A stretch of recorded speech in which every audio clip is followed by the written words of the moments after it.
Welcome back. The first part of our program looked at Darfur. The civil war in the Democratic Republic of the Congo is incredibly, even more horrifying. The fighting, which started in 1998 and never really ended, has been called Africa's World War. There's left more than 5 million people dead, and the killing is of the most macabre kind, with women targeted and children recruited as child soldiers. The root cause of all the violence which has plagued Congo for centuries is the struggle for control over vast mineral wealth. Wealth has complicated its foreign relations, bringing intrusions from neighbors like Rwanda and Uganda. The latter two countries having played important roles in first unseating the longtime dictator Mobutu Sese Seko, and then triggering civil war as a land grab ensued. Much of the world has simply tuned out, in part because of this complexity of the struggle, but also because of the barbarity of the fighting. CBC producer Moini Katuka from Kenya, however, is among those who believe that we have to try and understand. She recently interviewed 3 African experts visiting Toronto to talk about Congo. Here's their explanation of how the spiral of violence started and on a possible way out.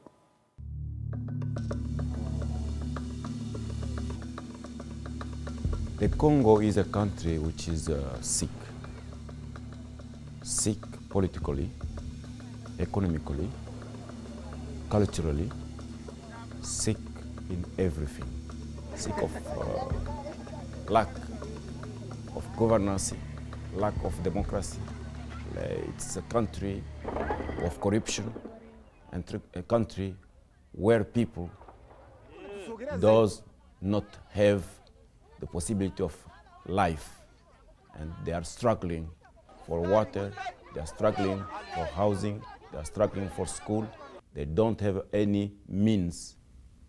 It's a country by the name, but there is a non-existence of state in Congo for more than 20 years. It's a complex situation, but in few words, I would just say that you see, after the fall of Mobutu's regime, which was a dictatorship, Kabila, the father, came. But he came with Rwandese and Ugandese who had their own agendas. And this agenda is about the implementation to take Kivu province, and for that they needed to have, as head of state in Congo, people who really don't care about Congolese people. You know, in 96, 97, Laurent Désiré Kabila came in the power with a backup of Uganda of Yoweri Museveni and the Rwanda of Paul Kagame. And 1 year after, 97 to 98, the same Tutsi Rwandese who came with Laurent Désiré Kabila start an aggression war, supported again by Paul Kagame of Rwanda and Yoweri Museveni of Uganda. And this war has killed more than 6 million Congolese.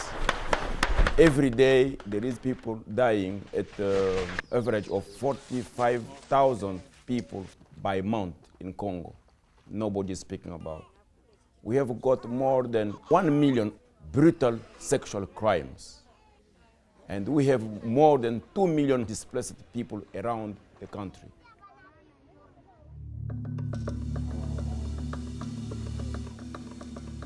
Unfortunately, what we have found is that the conflict is pure and simple, a scramble to control the wealth of the Congo. The coal, the gold, the diamonds, uranium, the tin, the lumber, you name it. Congo possesses perhaps 70 to 80% of the reserves of coltan. So it is required for modern technology to have access to this mineral. And therefore, all of us are benefiting from this mineral being used in cell phones. It's used in laptops and computers. And so when we let people know that people are dying so that they can have a better cell phone, that raises people's awareness, and it causes people to stop and think, so this is not right, this is not just, this is not fair, and it must stop. There are many forces who has been their primary agenda to control the use and access of those resources. The American companies, Canadian companies, European companies, you name it, all of them are there with the primary purpose of controlling certain deposits of resources in terms of copper and cobalt. And unfortunately, what has happened is that the people of the Congo end up in the middle and left out of that equation. There are so many lobbies, multinational societies who take advantage of the confusion in Congo to plunder and always organize more plunder in the Congo. But unless we reach good democracy, well, this confusion will continue.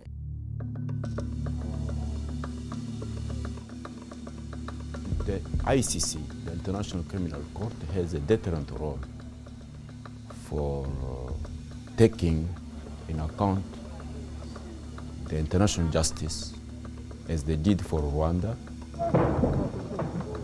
The thing which is happening today should not happen tomorrow.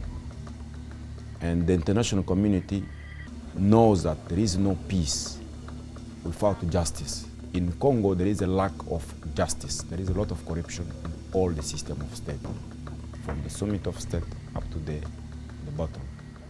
And we hope that by establishing a special court on Congo, this will compensate the lack of justice which is in the country. A special envoy can be appointed to deal with the situations in the Congo, just as there have been special envoys appointed to go to the Middle East and also in other countries. We think that we can make significant progress once we have someone spending some serious time and attention on the issue of the Congo. We think that there can be peace and stability in the Congo once we get foreign forces out of the Congo. We are speaking here primarily of Rwanda and Uganda, who have been using the resources of the Congo to build their own nations at the expense of the Congolese people. So we need pressure to be placed upon Rwanda, Uganda to get out of the Congo, to stop interfering in the affairs of the Congo. Certainly, African Union can do something, and I think now we're under the impulse of the new president, Mr. Gaddafi.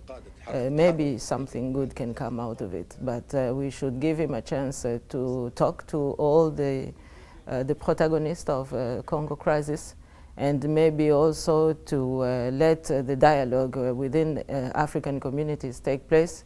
And we should see at last the international community to accompany the solutions that we decide, and not to come and decide in our place.